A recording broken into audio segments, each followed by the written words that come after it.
our dogs a verbal cue for making eye contact with us. You can call this whatever you like. You can call it whatever floats your boat. I happen to call it watch. And this is how I train it. At first, I have something the dog wants, and I show that to them and get them to look me in the eye. When they do that, I'm going to mark and then feed. Okay? If you need to, you can take the object of attraction and hold it up to your eyeballs to help the dog learn this just in the beginning. Yes. Good. So in the beginning, I might try that, but as soon as I can, I'm going to start fading away this prompt and start waiting for the dog to look me in the eye. I'm going to mark it and then reward. I happen to be using a clicker. You can also use a verbal marker such as yes or good. My dog happens to know both, but whenever I'm teaching a new behavior, I do use a clicker. For something they know well, I use yes. So I'm going to start asking the dog, when they look at me, I'm going to say the cue that I want them to know. Watch. Yes. So you can use verbal or a mechanical marker.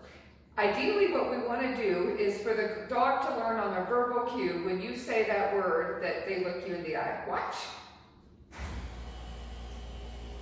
Yes. So you may need to take your treat bag and move it behind you so the dog doesn't look at that.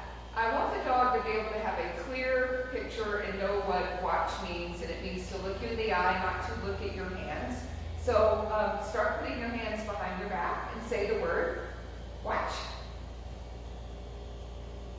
Good. So what I want to do is eventually raise duration. I want to slowly over time have the dog looking me in the eye before I mark the behavior. Because eventually I want to get, up to 30 seconds, maybe even more, of the dog staying on this watch cue with me. So, watch.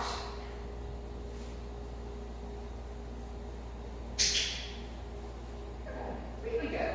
So the dog might choose to lie down or sit. It doesn't matter.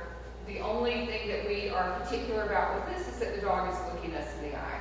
So start working on watch. Some of you might already have this behavior. If you have this behavior, I want you to clean it up. Let's make sure your hands are always behind your back.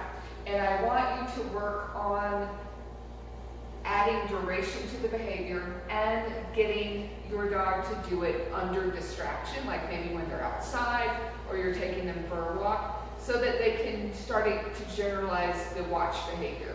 So for those of you who haven't trained watch, this is something in preparation for our next lessons, but it's a foundation for so many behaviors, is we need to have a dog that's engaged with us.